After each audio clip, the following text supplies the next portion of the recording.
Hay voces que nacen para sanar corazones rotos, y hay voces que nacen para ocultar fortunas ilícitas. Francisca Viveros Barradas pertenece, trágicamente, a ambas categorías. Su currículum público es el de una deidad intocable. Paquita la del barrio, la reina del pueblo, la mujer que convirtió el despecho en un imperio multimillonario, un ídolo venerado desde los palenques de Veracruz hasta los escenarios más lujosos de Las Vegas. Es la vengadora de las mujeres, la que señala con el dedo y grita, ¿me estás oyendo, inútil? La autora moral de una guerra santa contra el machismo. Pero hay otro currículum, uno que no aparece en las portadas de sus discos de oro, uno que está redactado en expedientes judiciales fríos, en órdenes de aprehensión federales y en los registros de ingreso del penal femenil de Santa Marta, Acatitla. Y en ese currículum no la llama reina, la llama imputada. La clasifica como una defraudadora fiscal.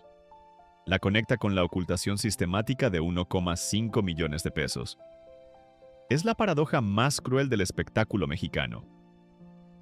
La mujer que construyó su leyenda cantándole a las ratas de dos patas, a los animales rastreros y a las escorias de la vida, terminó siendo casada por el gobierno bajo la misma etiqueta. No estamos hablando de un error contable. Estamos hablando de una operación federal en el Aeropuerto Internacional de la Ciudad de México. Estamos hablando de esposas en las muñecas en lugar de micrófonos. Porque el sistema no perdona, ni siquiera a quien le canta a los inútiles. Pero esta historia tiene un giro que nadie vio venir. Un giro que congela la sangre porque rompe con la fantasía que todos hemos comprado. Olvida por un momento los reflectores. Olvida los aplausos ensordecedores en el Auditorio Nacional. Olvida la imagen de la mujer inquebrantable vestida de lentejuelas brillantes que parece una emperatriz azteca moderna. Esa mujer no existe en este momento. Hoy, mientras hago este video, la realidad de Francisca Viveros Barradas no es la de una reina descansando en su trono. No está en un spa de lujo en Cancún disfrutando de las regalías de sus discos. No está en una cena de gala con la élite de la música regional mexicana. Número. Ella está en una pesadilla burocrática y fría.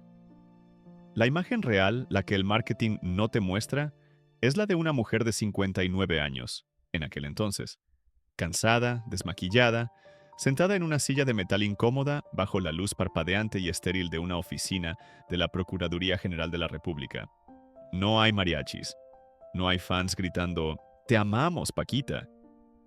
Solo hay el zumbido de una impresora matricial escupiendo su ficha de ingreso al reclusorio y el sonido metálico de unas esposas ajustándose a las mismas muñecas que horas antes sostenían un micrófono ante miles de personas. ¿Cómo es posible? ¿Cómo la mujer que se vende al mundo como la vengadora, la que tiene el poder de reducir a cualquier hombre a la categoría de rata inmunda con una sola frase, terminó reducida a un número de expediente? ¿Cómo la figura que representa la autoridad moral suprema del barrio terminó siendo tratada como una delincuente de cuello blanco? Para entenderlo, no debemos mirar los escenarios. Debemos mirar los muros de su propiedad. Debemos mirar su hogar. Hablemos de esa mansión. La prensa la llama el rancho de Paquita. Suena bucólico, suena a descanso.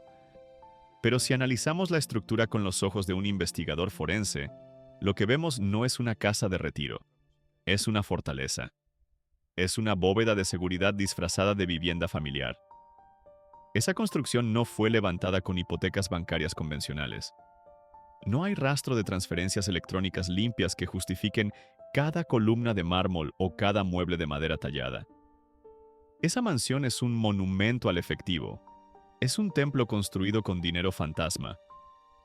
Imaginen por un segundo el interior de esa casa antes de la caída. No huele a lavanda ni a comida casera. Huele a papel moneda viejo. Huele al sudor de los palenques, a la tierra de las ferias de pueblo, al alcohol derramado en las mesas de los centros nocturnos de mala muerte, donde se forjó su leyenda. Las paredes de esa casa no solo sostienen el techo, sostienen secretos. Cada ladrillo cuenta una historia de evasión. Esa casa es el resultado de miles de noches donde el pago no era un cheque certificado, sino una bolsa de plástico negra llena de billetes de baja denominación entregada en la oscuridad de un camerino improvisado o en la parte trasera de una camioneta blindada. Dinero que nunca tocó el sistema bancario. Dinero que, para el gobierno mexicano, no existía. La vida dentro de esa mansión no era la de una diva excéntrica. Era la vida de una persona asediada por la paranoia. Imaginen la psicología de vivir así. Tener millones, pero no poder usarlos libremente. Tener que esconderlos debajo del colchón, en cajas de zapatos, en cajas fuertes empotradas detrás de cuadros religiosos. Mientras el público veía a una mujer valiente que no le temía a nada, en la soledad de su habitación, Paquita vivía con el terror constante del golpe en la puerta. El miedo a que un día el sistema decidiera mirar hacia su dirección.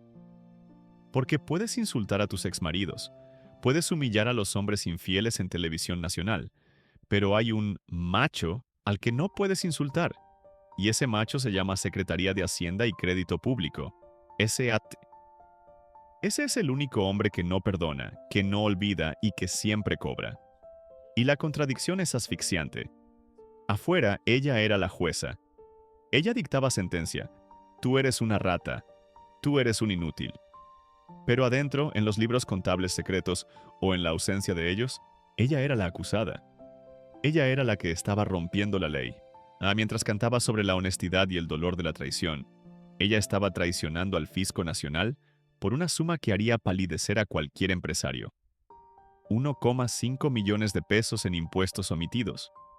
Y eso es solo lo que pudieron probar. Los expertos sugieren que la cifra real, el flujo de efectivo que nunca se declaró durante décadas de carrera, podría ser astronómico.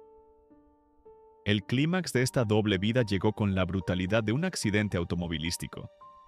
Fue en diciembre de 2006, un momento que debería haber sido de gloria. Paquita venía de Las Vegas, Nevada, la meca del entretenimiento. Había conquistado los Estados Unidos. Imaginen la escena. Vuelo comercial, primera clase o quizás un jet privado. Ella mira por la ventanilla, viendo las luces de la Ciudad de México acercarse. Se siente intocable. Piensa que es la reina. Y piensa en llegar a su fortaleza, contar los dólares ganados en el extranjero y sumarlos a la pila. Aterrizaje. El avión toca la pista. Los motores se apagan. Ella se levanta, toma su bolso, camina por el pasillo. La gente la reconoce, le sonríe. Ella es un ícono nacional. Pero al cruzar la aduana, al llegar a la zona de migración, la realidad se rompe. No hay limusina esperándola. No hay mariachis. Hay hombres con chamarras oscuras con las siglas de la AFI, Agencia Federal de Investigación. Rostros serios. No le piden un autógrafo. Le piden que ponga las manos en la espalda. Francisca Viveros Barradas, queda usted detenida. Esas palabras debieron sonar más fuerte que cualquier amplificador en sus conciertos. En ese instante, el personaje de Paquita se disolvió. Quedó solo Francisca, una mujer de casi 60 años, diabética, asustada, rodeada de policías que no veían a una leyenda, sino a una evasora fiscal. Fue trasladada directamente al penal de Santa Marta, Acatitla. No a una suite, sino a una celda de concreto frío, con olor a humedad y desesperanza. La noticia explotó como una bomba. ¿Paquita en la cárcel? La gente no lo podía creer. Parecía un error en la Matrix. Pero no era un error. Era la consecuencia inevitable de creer que la fama otorga inmunidad diplomática. Era el resultado de construir un imperio sobre cimientos de arena y billetes sucios. Ella no estaba allí por un error administrativo menor. Estaba allí acusada de defraudación fiscal equiparada. Un término legal que suena aburrido, pero que en el Código Penal significa cárcel. El gobierno la acusaba de haber engañado sistemáticamente al Estado y de haber ocultado ingresos millonarios mientras el resto de los mortales pagaba sus impuestos. Y aquí es donde la historia se vuelve oscura. Porque esto no es solo sobre impuestos, es sobre cómo funciona el submundo del espectáculo en México. Es sobre cómo los ídolos del pueblo son, a menudo, lavadoras de dinero ambulantes, conscientes o inconscientes, de un sistema que se alimenta de efectivo no rastreable. Antes de que entremos en el túnel del tiempo y vayamos a su infancia para entender el origen psicológico de este crimen, necesito hacerte una advertencia. Lo que voy a revelarte a continuación conecta la pobreza extrema de Veracruz con la opulencia de Las Vegas. Es una historia que incomoda porque muestra que nuestros ídolos tienen pies de barro y manos sucias. El algoritmo de YouTube odia estas verdades. Prefiere el chisme barato. Pero si tú eres de los que busca la verdad detrás del mito, necesito que te suscribas ahora mismo y actives la campanita. Tu apoyo es la única luz en este túnel. Para entender por qué una mujer que ganaba millones de dólares decidió esconderlos bajo el colchón en lugar de declararlos, no podemos quedarnos en las luces de neón de la Ciudad de México. Tenemos que rebobinar la cinta. Tenemos que viajar en el tiempo y en el espacio. Tenemos que ir al lugar donde se forjó el acero de su carácter y el cemento de sus miedos. Alto Lucero, Veracruz. Año 1947. Si buscas este lugar en Google Maps hoy, verás fotos verdes, montañas húmedas, un paisaje que parece tropical y acogedor. Pero borra eso. Para la pequeña Francisca Viveros, Alto Lucero no era un paraíso ecoturístico. Era una prisión de polvo y carencias. No, era un lugar donde el hambre no era una metáfora poética de las canciones rancheras. Era un dolor físico, agudo, en el estómago, que te despertaba antes que el sol. Ella no nació siendo la del barrio. Ella nació siendo nadie. Hija de una madre soltera en un México rural despiadado, donde no tener padre era una mancha social y no tener zapatos era la norma. Aquí es donde se planta la semilla del delito. No fue la codicia de Wall Street, fue el pánico de la pobreza extrema. Imagina a esa niña. No jugando con muñecas, sino cargando canastos de pan y café que pesaban más que ella.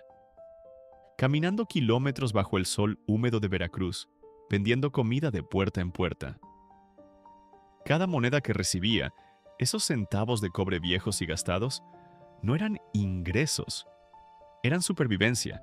Eran la diferencia entre comer o ver comer a los demás. Y en esas calles polvorientas, Francisca aprendió la primera lección de su escuela de negocios personal. Una lección que la llevaría a la cárcel 60 años después. El dinero solo es real si lo puedes tocar. En el mundo de Francisca, los bancos eran edificios de mármol para la gente rica de la ciudad. Lugares ajenos, fríos y sospechosos. En el rancho no se confía en un papel que dice que tienes dinero. Se confía en el billete que tienes en la mano, en la moneda que puedes morder, en el fajo que puedes esconder dentro del brasier o enterrar en el patio. La cultura del guardadito, la cultura de la desconfianza institucional. Pero hubo otro factor, un mentor cruel que le enseñó a odiar y a protegerse. A los 15 años, buscando escapar de esa pobreza asfixiante, cometió el error que definiría su carrera y su psique. Se enamoró. Uno creyó enamorarse. Miguel Gerardo, un hombre de 42 años. Ella era una niña. Él, un hombre hecho y derecho. Un depredador disfrazado de salvador. Se casó con él, tuvo hijos con él, construyó una vida con él. Y luego, el golpe. La realidad le explotó en la cara con la fuerza de un huracán del Golfo.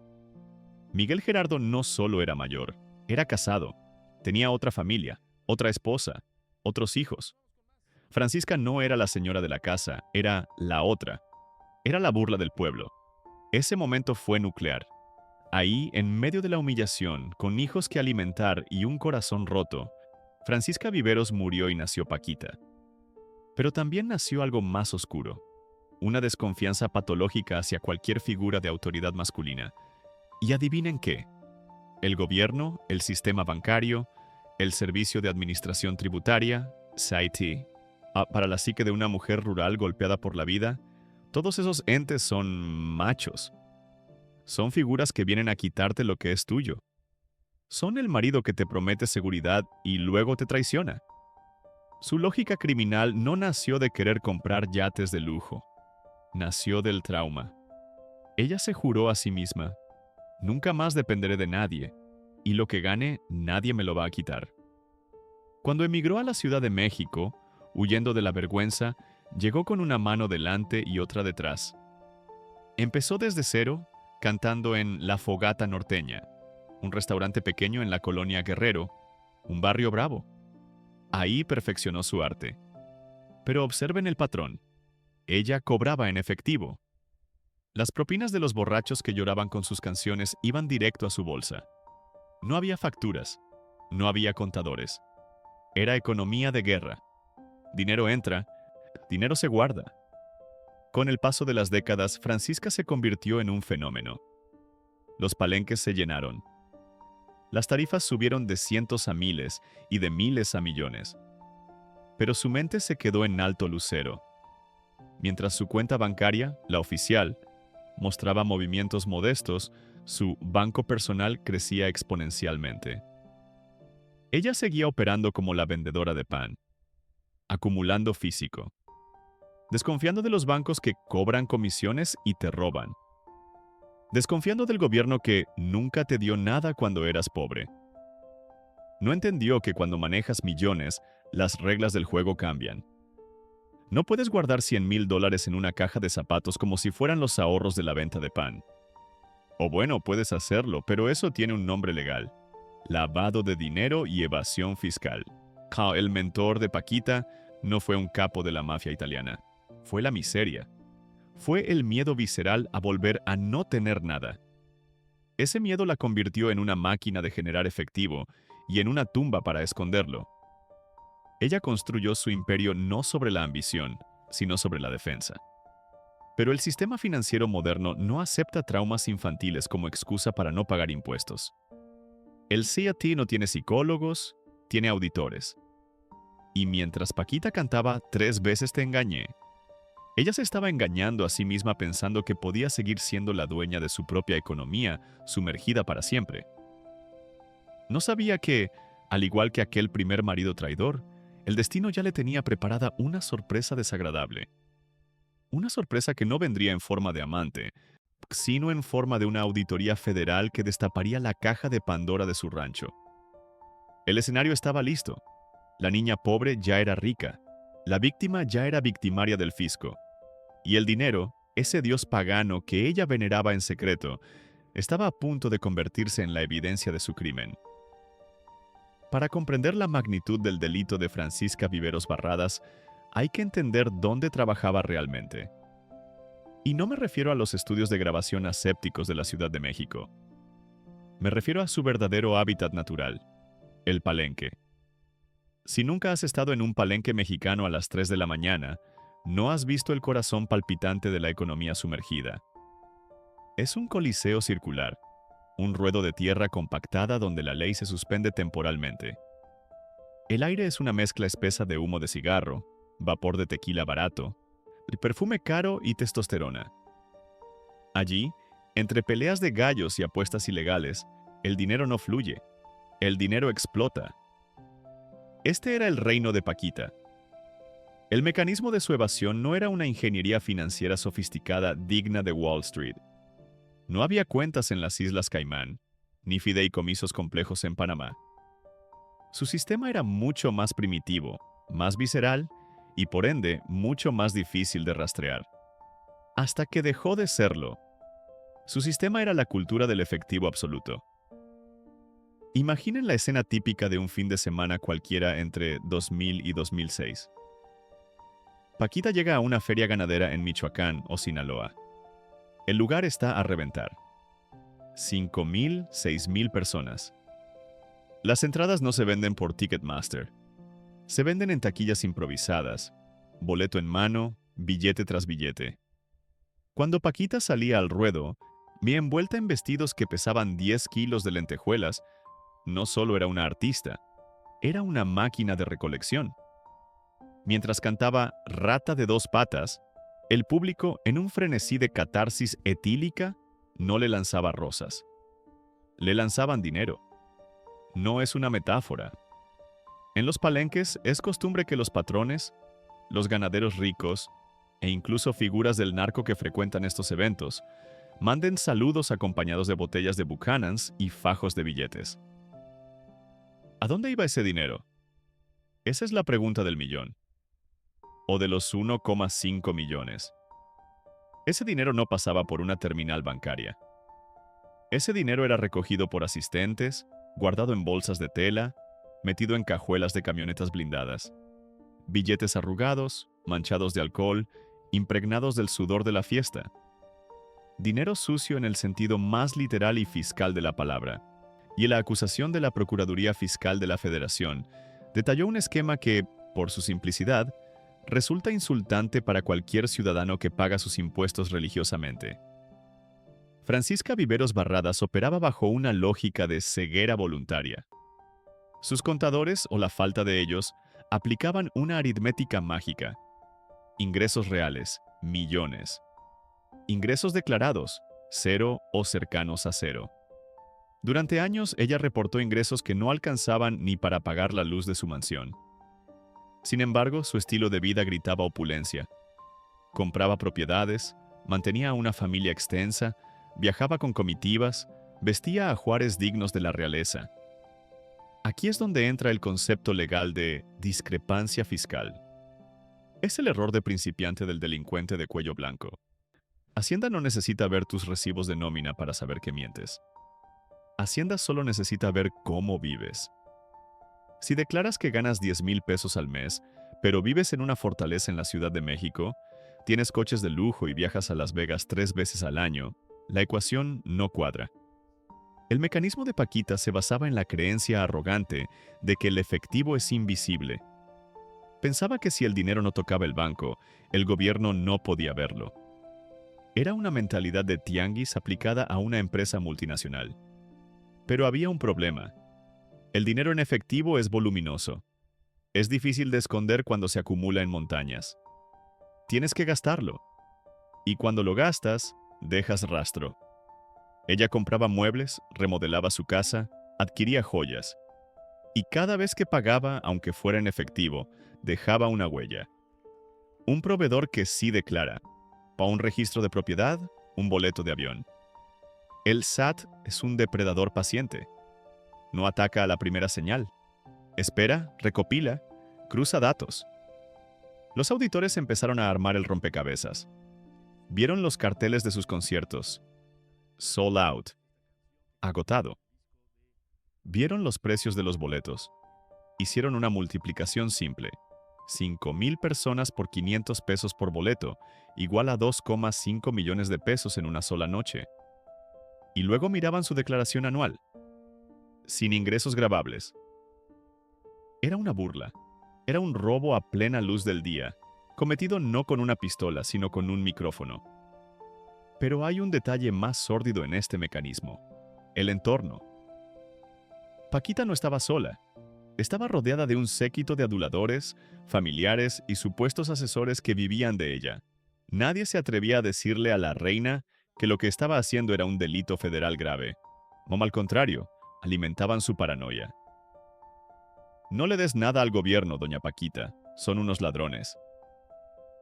Mejor guárdelo usted. Aquí está más seguro. Crearon una burbuja de impunidad alrededor de ella. Le hicieron creer que las leyes fiscales eran para los mortales, no para las leyendas. La ironía es devastadora. Paquita construyó su carrera denunciando a los hombres mentirosos y traicioneros. Pero en su vida financiera, ella se convirtió en la mentirosa suprema.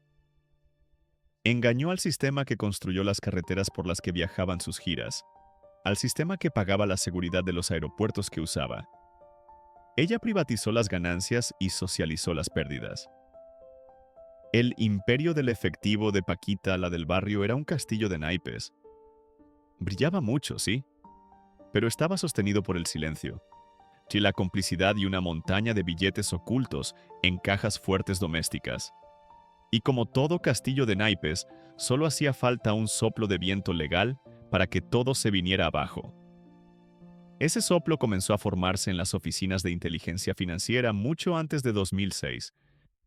Mientras ella brindaba en el escenario, en un despacho gris, un burócrata estaba marcando su nombre con un rotulador rojo. El expediente se estaba llenando. La trampa estaba lista. Y la rata de 2 patas, esta vez no era un exnovio despechado. Era la propia avaricia. Para entender la magnitud de la caída, primero debemos medir la altura del pedestal. Y en el mundo del espectáculo, no hay pedestal más alto, más brillante y más engañoso que Las Vegas, Nevada. Diciembre de 2006. Mientras en las oficinas de la Procuraduría General de la República en México se sellaban los últimos documentos de una carpeta de investigación voluminosa, Francisca Viveros Barradas estaba viviendo el sueño americano en su máxima expresión. No estaba en un palenque polvoriento de Michoacán, estaba en la ciudad del pecado. Las Vegas es el escenario perfecto para esta tragedia. Es una ciudad construida sobre la ilusión, sobre la promesa de dinero rápido, sobre fachadas de cartón piedra que ocultan la crudeza del desierto. Es una ciudad que te dice, aquí todo es posible. Y Paquita se lo creyó. Imaginen el contraste. En México, los agentes federales estaban revisando listas de pasajeros, coordinando horarios, preparando esposas de acero. En Nevada, Paquita estaba recibiendo aplausos en dólares, y a su show en Las Vegas no era solo un concierto, era la coronación de su carrera. Ya no era solo una curiosidad folclórica mexicana, era una estrella internacional. Los inmigrantes latinos llenaban los teatros pagando entradas caras para escuchar a la mujer que les recordaba a su tierra y que insultaba a los hombres que les habían hecho daño. Allí, bajo los reflectores cegadores, Paquita se sentía intocable. Una diosa azteca vestida de lentejuelas, parada frente a un micrófono, dictando sentencia moral. ¿Me estás oyendo, inútil? La frase retumbaba en los sistemas de sonido de última generación. La gente gritaba. La adrenalina borraba cualquier preocupación. En ese momento de éxtasis, ¿quién piensa en el servicio de administración tributaria? ¿Quién piensa en contabilidad cuando tienes a miles de personas coreando tu nombre? El éxito es una droga potente. Te ciega. Te hace creer que las reglas de los mortales ya no aplican a ti. Te hace creer que eres invisible para la ley. Pero la ley tiene una visión diferente. Mientras ella contaba los aplausos, el gobierno contaba los números. Y el número mágico era 1,5 millones de pesos. Esa era la cifra oficial de la evasión fiscal imputada. Aproximadamente $130,000 de la época. Para un narcotraficante, eso es dinero de bolsillo. Para un político corrupto es una comisión menor. Pero para el sistema judicial, esa cifra era suficiente. Era la prueba del delito. Pero no se dejen engañar por la cantidad.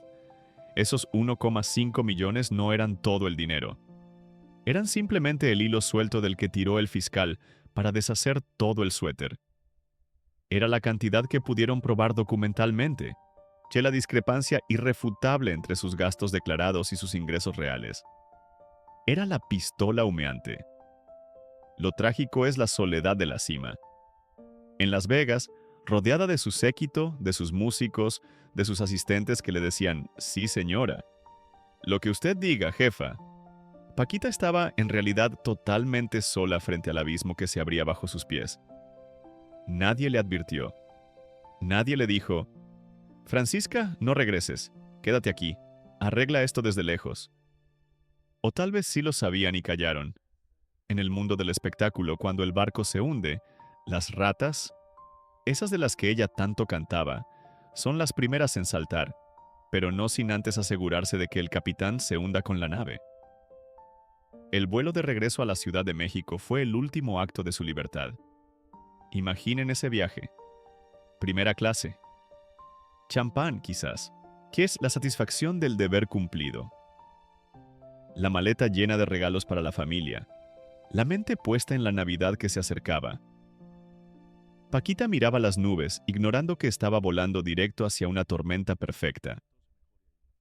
No sabía que su nombre ya no estaba en la lista VIP de los clubes nocturnos, sino en la base de datos de fugitivos buscados de la AFI. No sabía que el aeropuerto Benito Juárez ya no era su puerta de entrada a casa, sino la boca del lobo. Esa es la crueldad del destino. El momento de mayor gloria suele ser el preludio inmediato de la mayor desgracia. Es la ley de la gravedad aplicada a la fama.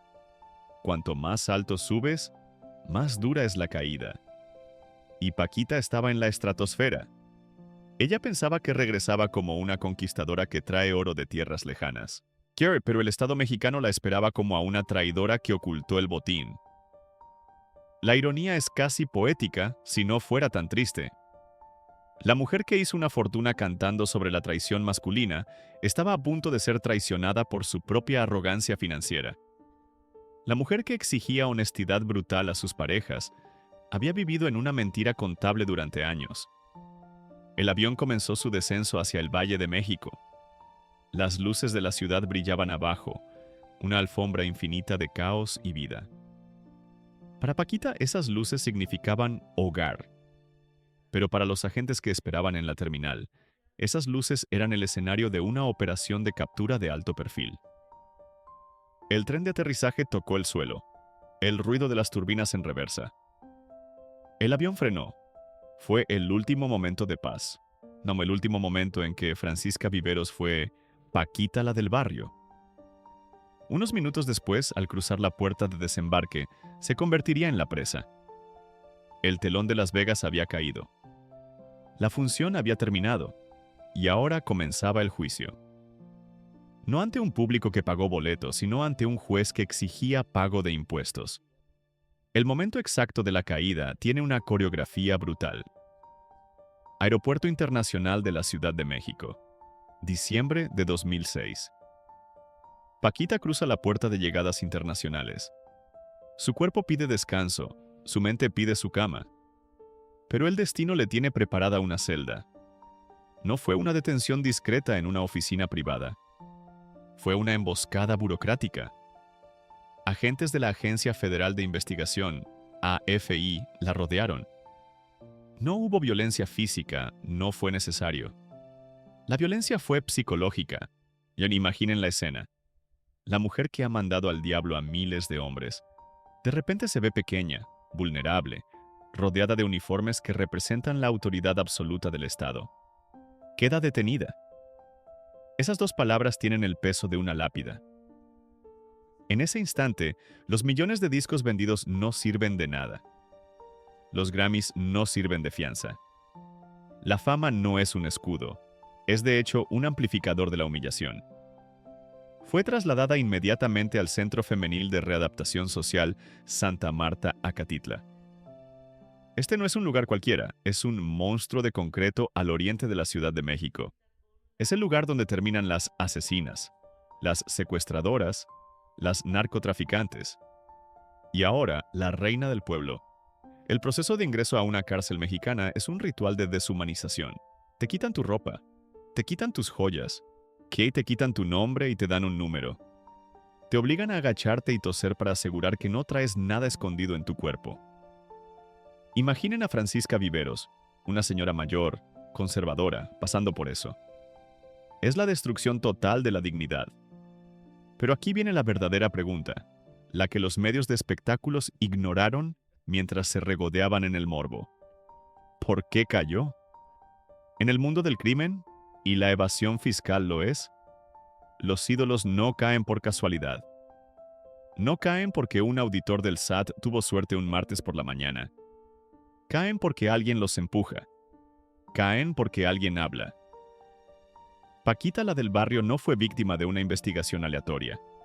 Fue víctima de una traición. La teoría que circula en los pasillos oscuros del sistema judicial es que la información que tenía la Procuraduría era demasiado precisa. Sí sabían exactamente qué cuentas buscar. Sabían los montos, sabían las fechas. Esa clase de información no se obtiene mirando desde fuera. Esa información viene de adentro. ¿Quién la vendió? Aquí es donde la historia se vuelve shakespeariana.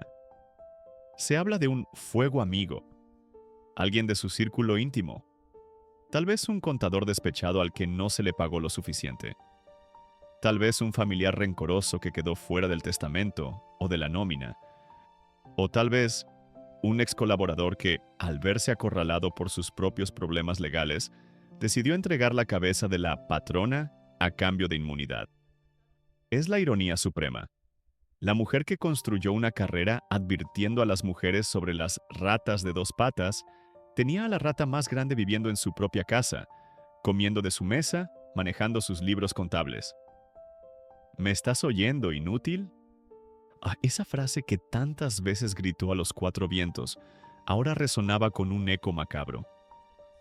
El inútil esta vez no era un marido borracho. El inútil era su sistema de seguridad, su lealtad comprada. Y la persona que la traicionó ciertamente la estaba oyendo, pero esta vez esa persona tenía la última risa. Dentro de Santa Marta, Acatitla, la realidad de Paquita se fracturó. Las reclusas la reconocieron, por supuesto. ¿Cómo no reconocer a la voz que las acompañó en sus propias tragedias amorosas? Pero adentro, la jerarquía cambia. Ya no eres la estrella, eres la novedad, eres la carne fresca. Se dice que Paquita lloró. No lágrimas de escenario, sino lágrimas de terror puro. El terror de saber que tu libertad depende de un juez al que no le importan tus canciones. El terror de saber que has sido expuesta. Su estancia en prisión fue breve en tiempo, pero eterna en impacto. Fueron días, no años, gracias a una fianza millonaria que sus abogados lograron negociar a velocidad luz. Pero el daño ya estaba hecho. La foto de su ficha policial ya existía. La mancha en su expediente era indeleble. Al salir, Paquita intentó minimizarlo. Dijo que fue un error, un malentendido. Pero sus ojos decían otra cosa. Sus ojos habían visto el abismo. Habían visto que el dinero sucio, ese que tanto se esforzó en esconder para protegerse de la pobreza, fue precisamente lo que casi la destruye. La traición no fue solo de una persona. Fue una traición de su propia filosofía de vida. Ella creyó que podía ser más lista que el sistema. Creyó que las reglas eran para los pobres, no para las leyendas. Y el sistema, frío, calculador y sin corazón, le enseñó la lección más dolorosa. En el juego del poder, si no tienes los papeles en regla, no eres una reina. Eres una presa. Y mientras ella salía de la cárcel, rodeada de cámaras, intentando recuperar su postura de mujer de hierro, una pregunta flotaba en el aire. Una pregunta que nadie se atrevió a hacerle en la cara, pero que todos pensaban. Francisca, cantaste contra las ratas toda tu vida, ¿pero te diste cuenta de que tú misma te convertiste en una para Hacienda? La cárcel le quitó la arrogancia, aunque fuera por un momento. Pero lo que vendría después, el intento de reconstruir su imperio bajo la lupa constante del gobierno, sería su verdadero castigo. Una condena que no se paga con cárcel, sino con dinero. Mucho dinero. Una deuda eterna. La gente piensa que cuando Paquita, la del barrio, salió de Santa Marta a Acatitla, la pesadilla terminó. Piensan que pagó su fianza, arregló sus papeles y volvió a ser feliz. ¡Qué equivocados están! En el mundo del crimen fiscal de alto nivel, no existe tal cosa como borrón y cuenta nueva.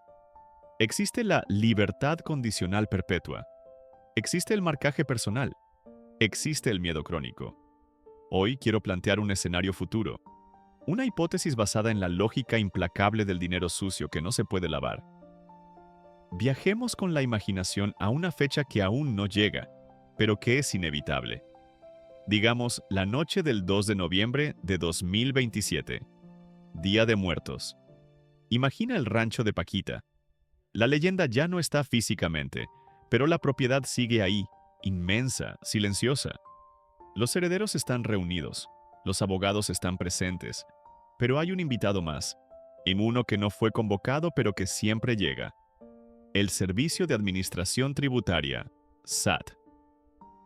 La teoría que circula en los bajos fondos de la industria musical, esa que se susurra en los camerinos cuando nadie graba, es que lo que Hacienda encontró en 2006 fue solo la caja chica. Los 1,5 millones de pesos eran las migajas que se cayeron de la mesa.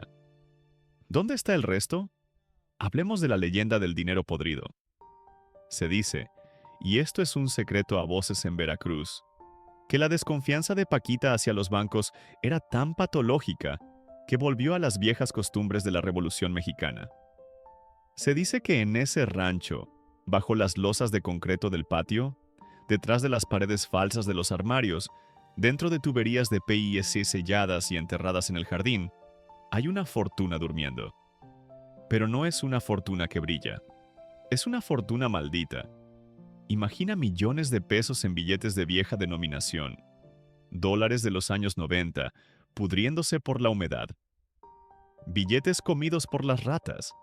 La ironía final. Desintegrándose por el moho. Dinero que no se puede gastar, que no se puede depositar, que no se puede heredar. Ese es el verdadero castigo de Francisca Viveros. No fue la cárcel. Fue la condena de tener la riqueza de un rey y la libertad financiera de un mendigo. Desde 2007 hasta hoy, cada concierto que da Paquita la del Barrio no es para aumentar su patrimonio. Es para alimentar a la bestia. El SAT se convirtió de facto en su manager más exigente. Se estima que una parte masiva de sus ganancias va directamente a pagar multas, recargos, actualizaciones y créditos fiscales que se acumulan como una bola de nieve. Ella ya no canta por gusto, canta para no volver a la celda. Observen sus ojos en las entrevistas recientes. Se ve cansada, se ve harta. Ya me quiero retirar, dice a veces. Pero no puede. El sistema no la deja. Es una esclava de su propia leyenda y de sus propios errores. Es la jaula de oro, de la que cantaban los Tigres del Norte, pero versión fiscal. Y el futuro que le espera a su legado es una guerra civil. El día que Francisca falte, no comenzará el duelo. Comenzará la cacería. El gobierno irá por los activos. Los familiares irán por lo que quede escondido. Y esa mansión, que debía ser su refugio, se convertirá en un campo de batalla arqueológico donde todos buscarán desenterrar los secretos que la reina guardó con tanto celo. Pero hay algo más oscuro en este escenario futuro. Paquita no fue solo una evasora, fue un paciente cero, aunque su caso cambió las reglas del juego para siempre en México. Antes de Paquita, los ídolos eran intocables. Juan Gabriel, Luis Miguel, Paulina Rubio, todos operaban con cierta laxitud.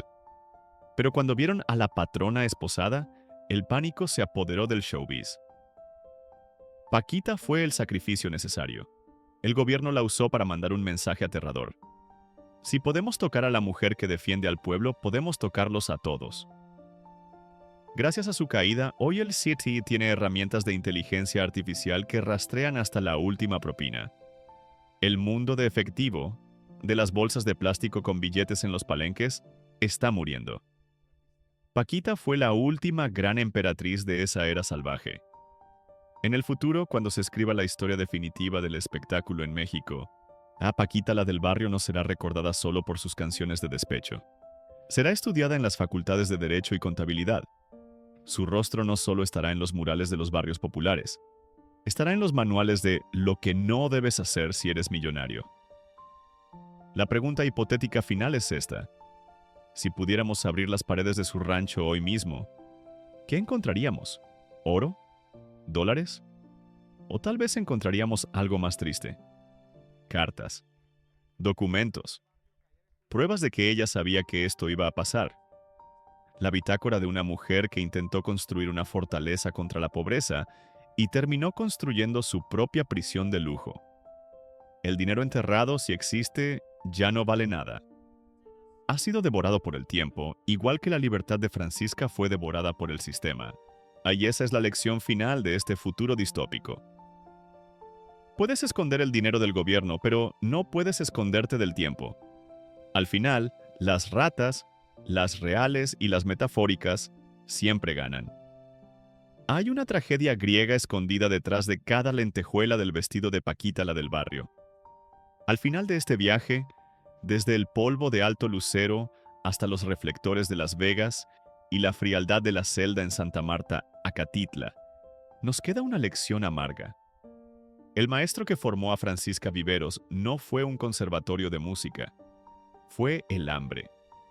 Y el hambre es un maestro cruel porque te enseña a sobrevivir, pero no te enseña a vivir. Le enseñó a acumular, a esconder, a desconfiar. Le enseñó que el dinero es la única defensa contra un mundo hostil. Pero la ironía final, la broma macabra del destino, no es que esa misma defensa se convirtió en su condena. El dinero que guardó para protegerse fue el imán que atrajo a sus verdugos. La obsesión por no ser pobre la llevó a ser una delincuente. Paquita pasó su vida construyendo una armadura contra el machismo. Se erigió como la vengadora de las mujeres, la que no se deja pisotear por ningún hombre. Pero olvidó que existe un macho más poderoso, más tóxico y más implacable que cualquier exmarido infiel: el Estado. El gobierno mexicano no se sintió intimidado por sus gritos. No le importaron sus canciones. La tomó, la dobló y la rompió. La mujer que exigía respeto a gritos terminó fichada, numerada y exhibida. Hoy, Paquita sigue cantando. Su voz sigue siendo potente. Pero algo ha cambiado. Ya no canta con la libertad de quien es dueño del mundo. Canta con la urgencia de quien debe pagar una renta eterna a su carcelero invisible. Su rancho, esa fortaleza construida con efectivo, es ahora su jaula de oro. Una prisión de lujo donde cada ladrillo le recuerda el error que casi le cuesta la vida. Su legado musical es inmortal, eso es innegable. Rata de dos patas se cantará dentro de 100 años, pero su ficha policial también es indeleble. En los archivos de la historia, Francisca Viveros Barradas siempre tendrá un asterisco junto a su nombre. Un recordatorio de que en el juego del poder, nadie es intocable. Quizás en las noches de insomnio, cuando el silencio inunda su mansión y los aplausos se han apagado, Paquita mira hacia la oscuridad y, en lugar de pensar en un hombre traidor, piensa en el sistema que la devoró.